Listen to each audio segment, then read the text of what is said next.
ચાલો નમસ્કાર મિત્રો, આજે આપણે સીઈટી પરીક્ષાની અંદર ક્યારે આપણને આપણા ભારતીય પદ્ધતિ ગણિતની અંદર પૂછાઈ જાય છે અને ક્યારે આ આંતરરાષ્ટ્રીય પદ્ધતિ ઈ સંખ્યા લેખન કઈ રીતે થાય છે તે પણ લગતો પ્રશ્ન પૂછાઈ જાય તો તમને આવડવું જોઈએ।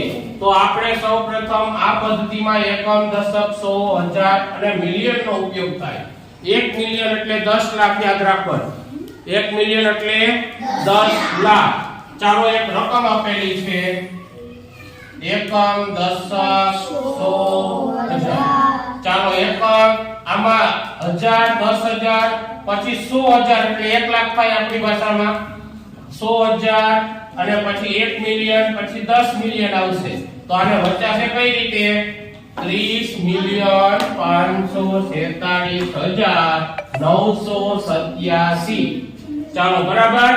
1 મિલિયન 10 મિલિયન આ 100,000 પછી જોઈએ ને 10,000 10 લાખ નો એવો શબ્દ આપણામાં આવ્યો હતો। લાખ ને 10 લાખ શબ્દ આપણામાં હતો પણ અહીંયા 100,000 પછી શું આવી જાય કીધું? 1 મિલિયન અને 10 મિલિયન।